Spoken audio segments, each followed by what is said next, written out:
And we're back, guys. How's everyone doing? I'm your host, Good Energy. Welcome to Tennis in a Minute. And today we're going to take a look at the top breadstick and bagels list. That's right, the ladies that just won matches in dominant performance. We're going to take a look at that. There's also a lot of great 125 tournaments going on.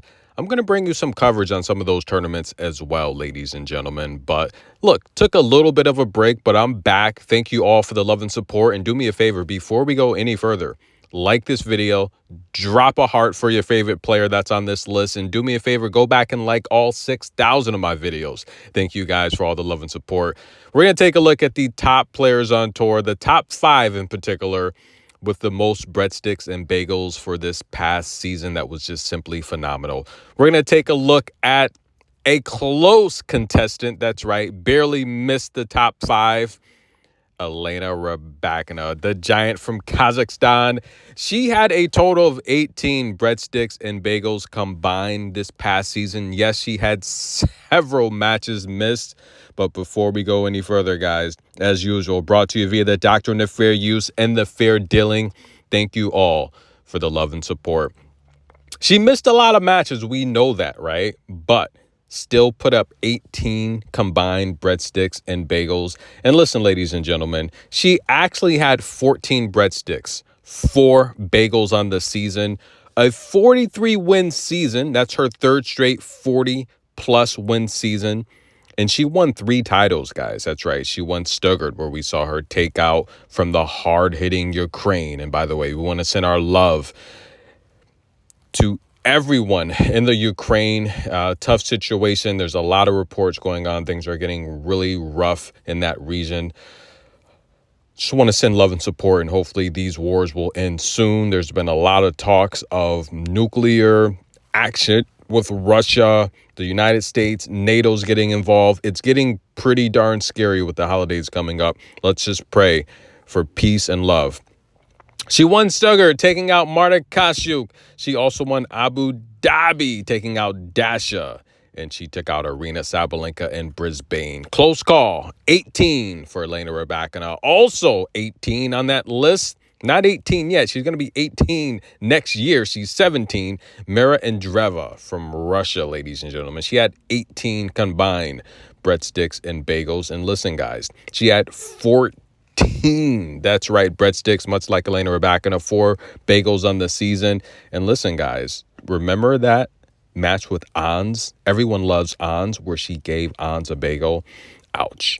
Now, we saw the 17-year-old win Romania, where she took out Elena Evanesian, right? She was the number 1 seed there. Elena was the 5th seed. She would end up losing that match, having to retire in the 3rd set. But let's get into the top 5, ladies and gentlemen.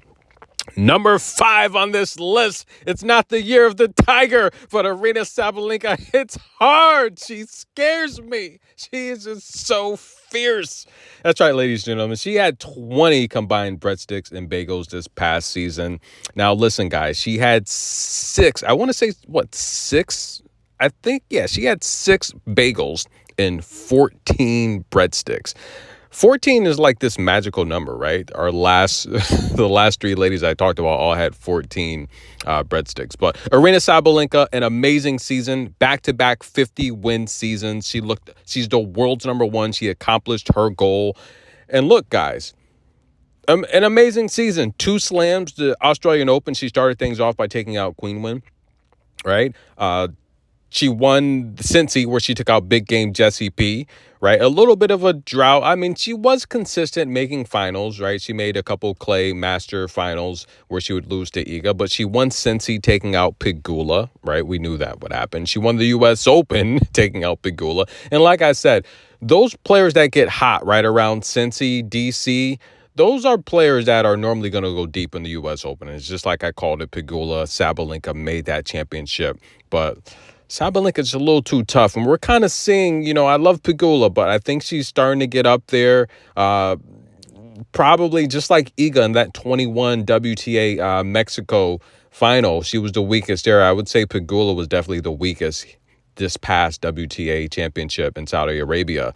And a lot of people talked about the injury, but you could tell she was out of it. But nonetheless, Abu Dhabi, Wuhan, all right, a good victory there where she took out Qinwen. So 4 titles on the year, but 2 slams. Amazing. She deserves to be the world number 1. And right now, there's a good argument that she's the best hardcourt player right now. I think heading into the upcoming season, she does have to control her temper a little bit. I think after several years of just maturing and just becoming a beautiful lady, a good sportsmanship type of demeanor, she's starting to kind of reverse. But she's been through a lot of tragedy. We understand that. But I do think for her to have an upcoming year where she's going to at least defend one of these slams, she's going to have to control her emotions because we saw her lose it bad. Number 4 on the list from the United States, Emma Navarro. After a 64-win season, she transitioned to the main tour, winning 54 matches. And look, she still plays a mix of lower-level tournaments. We know that. But listen, guys, she won that tournament at the Hobart International, capturing that title. American Emma Navarro. I like Emma. I really do. I think she's got a good demeanor, a good head on her shoulders. And I think she's going to be here for a long time. I do think she's going to be representing the United States at LA for the Olympics. And I do think she'll probably be, she's going to have a chance to make the WTA finals. They're going to be back in Saudi Arabia with all that money they're throwing out. I think she's got a chance to make it. She didn't travel as an alternate because of the injury. But Emma Navarro, guys, a very good season. And we saw her dish out a bagel to Emma. We saw her dish out a bagel to Jasmine Paolini, ladies and gentlemen, as well as Osaka and Badosa. All got breadsticks from Emma Navarro. So an amazing season. Watch out for her. Good things to come. Qinwen Zheng, Qinwen, 25 breadsticks and bagels this past season. That's right, guys. And she has had 2 consecutive 40-plus win seasons, 10 better this year, 52 wins. And look, she's getting titles. She's getting championships. We saw her win Palermo, taking out Mukova. And we saw her win Tokyo, where she took out big game Sofia Kenin. And of course, she won the gold medal in Paris, taking out the hard-hitting Dana Vekic, who does normally what she wants to do, ladies and gentlemen. 25 breadsticks and bagels. And listen, guys, she reached her career high in the world rankings, right? We saw her flirt with that number 4 spot, but, she missed it. She's 10 points? She's 10 points behind Jasmine Paolini. So she's right there on her heels. But I think Qinwen, she's going to start the Australian part of the tour without Rybakina. He's going to have surgery. So we're going to see if she can hold on. And number 2, ladies and gentlemen, the future of tennis. And we got to talk about Coco later because, listen, Coco's father told her, you can change the world with your racket. And we're going to talk about how she's changing the world, how she's been a positive influence on so many people, and how she's just the future of tennis. I have a story about Coco. We need to talk about Coco later tonight, this evening, because I think she's an amazing person, a classy athlete on and off the court. And if the WTA wants to go into the next stratosphere, Coco has to become number 1. When Coco becomes number 1, the WTA is just going to take off. She's already the most marketable female. She's the most marketable tennis athlete on the planet Earth, right? And she's one of the top-ranked marketable female athletes on the planet Earth. Last year, she was the top earner of all female athletes. Look, Coco, the list just goes on and on. She's amazing. Now, she was the only player besides the number 1 player on this list to have over 30 combined bagels and breadsticks, right? She had 12 bagels on the year and 22 breadsticks, ladies and gentlemen. Listen, we all know she got hot to end the season after everyone was talking that trash. She ended the season winning 13 out of 15 matches, back-to-back 50-win seasons, ladies and gentlemen. 31 wins on hard. She had 39 wins on hard last season. And we all know there's 2 players on tour right now that we consider the dominant forces when it comes to hard. That's Sabalenka And that's Corey Coco Gauff, the future of tennis. We saw the 3 titles this year, all big, ladies and gentlemen. Of course, she won the Masters, taking out Qinwen Zheng in 3 sets after a very impressive comeback. And like Coco said, you guys put too much focus on breaks. All that means is that I just need to win another service game. And she did that. We saw her win the China Open, ladies and gentlemen. That's right. Beijing, where she took out Mukova. And we saw her win Auckland, where she came back again in 3 to take out Elena Svitolina from the hard-hitting Ukraine. Again, much love and our condolences to everyone in Ukraine. It's a tough situation. If I have one wish, that's going to be peace for these holidays, peace in these wars, and let's just get back to rebuilding. Now, Coco, ladies and gentlemen, we saw the double bagel to Aryna Rus, who was just Aryna Rus. Like, she's got nearly 800 wins in her career. If not, she's over 8. She's an amazing clay player, over 20 clay championships, and Coco gave her a double bagel on clay. That was very impressive. Now, Coco, her defense is amazing. She only lost 1 set, 6-1 on the entire season. I told you guys, when we take a look at her losses, for the majority of them, they've been against top players, 30, 20, top 10 players. And the majority of them, she was up a break in the 3rd set. Her opponents, with all these double faults that she's had during this year, right? Career high double faults, we know that. She still made opponents sweat it out during her losses. Now, for the next season, I think Coco's going to win the Australian Open. I think that confidence, the improvement with the new coaches, she looks good. She looks mentally strong and tough. She just looks like she's growing into that woman that we knew she would become. Watching her play at 15, 14, 13, it's amazing to me how long I've been supporting her, and to see her finally blossom into this beautiful young lady. It's beautiful. Hard work works, guys. Continue to work hard, stay motivated, and dedicated to your goals and dreams, and they will happen. And seeing them unfold for Coco just makes me happy. It just makes me so proud. Every time I look at Coco's accomplishments, it just shows hard work, guys. It's just an amazing season. I do think she's going to win the Australian Open, and I think it's going to be her best season on tour. I mean, all the professional analysts, all of the Hall of Famers, they're saying you need to watch out for Coco. This is probably going to be the year where she gets another slam. And I'm not going to put too much on her plate, but I think this will be the year she gets another slam. I think she'll at least win the Australian Open, and then from there, I just think it's going to be an amazing season. I mean, Indian Wells, Miami, it's time for those titles to come. She has a strong base in Miami. She loves playing in Miami. She loves the Indian Wells. I think it's going to be an amazing season for Coco. And we all know she's earned the highest purse of all female tennis players by winning the Saudi Arabia WTA championship. Congratulations. Hard work. She never gave up. And Qinwen, I think, could be a little bit more classy. I was going to touch a little bit more upon that when I, talked about her as number 3 on this list. But I do think Coco is the poster girl for tennis. She is what sponsors want to promote.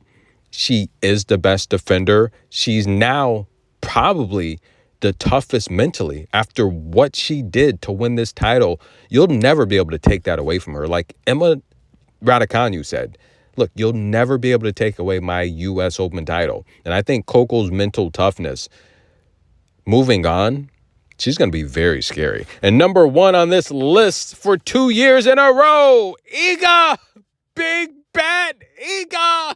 Iga was the only player on tour to have over 40 combined breadsticks and bagels. Her and Coco, the only 2 players with at least 30. And look, Iga Swiatek got a little bit of heat from Poland as Poland gears up to possibly attack Russia. Things are getting very, very bad. A lot of people wonder why Iga came out and spoke out on Russia. Poland hasn't necessarily got along with Russia over the years, right? I could see why. I think someone, kind of charged her up to speak on those issues. And I think she realized that probably wasn't her place, but I think she meant well. Listen, guys, Iga ended the season winning 9 out of 12 matches, 3 straight 60-plus win seasons. she gets the job done. 26-2 on clay this year, guys. She had an amazing season. She won several titles, guys. Let's just get off of her back, for crying out loud. She won the French Open again, taking out Polini. She had that good run on clay overall, taking out Sabalenka in Rome and Madrid. She won the Indian Wells against Zachary. And by the way, I think this is going to be a make or break season for Zachary. We can see her possibly. She's got to get it together. Coaching changes. I love her. I support her. But this could be a make or break season for Zachary, guys. And we saw her win Doha, taking out Elena Rybakina.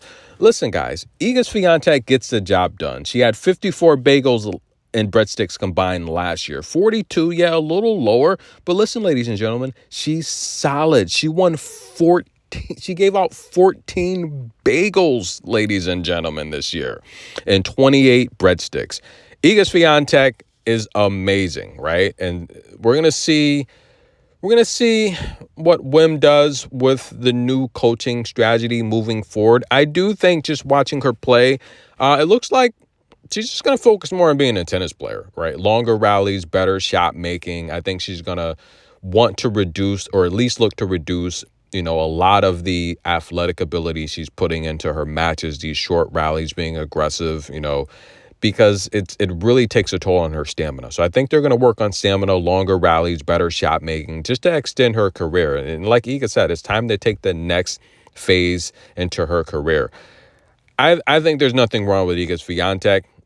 She's getting a lot of criticism. I don't think it's necessarily fair, but I think she's going to have another amazing season. She's going to win multiple championships. And again, she's your favorite to win the French Open as always. She's the best clay player right now on the tennis scene. So congratulations to all of these ladies that made this top 5 list, including Mirra and Elena Rybakina, that were close to making the top 5. I'm looking forward to the 25 season. I think with channels like this and everyone that covered tennis, the sport, it's getting stronger than ever. If they could work out the scheduling issues, and I do think the ladies are kind of making a bigger deal about the schedule. I mean, they are in control of their schedule. They can make their own schedules. The requirements, just play the minimum 20 required events, right? 6 500s to 4 slams. And I think that there shouldn't be an issue. It shouldn't be an issue. Plan their schedules accordingly and make it happen. But of course, put what's in your best interest first. I think it's going to be an amazing season, to be honest with you. I'm excited, and thank you all for the love and support. Stay tuned. We're going to talk about Coco tonight. You can change the world with your racket. Tennis in a Minute. We'll be back.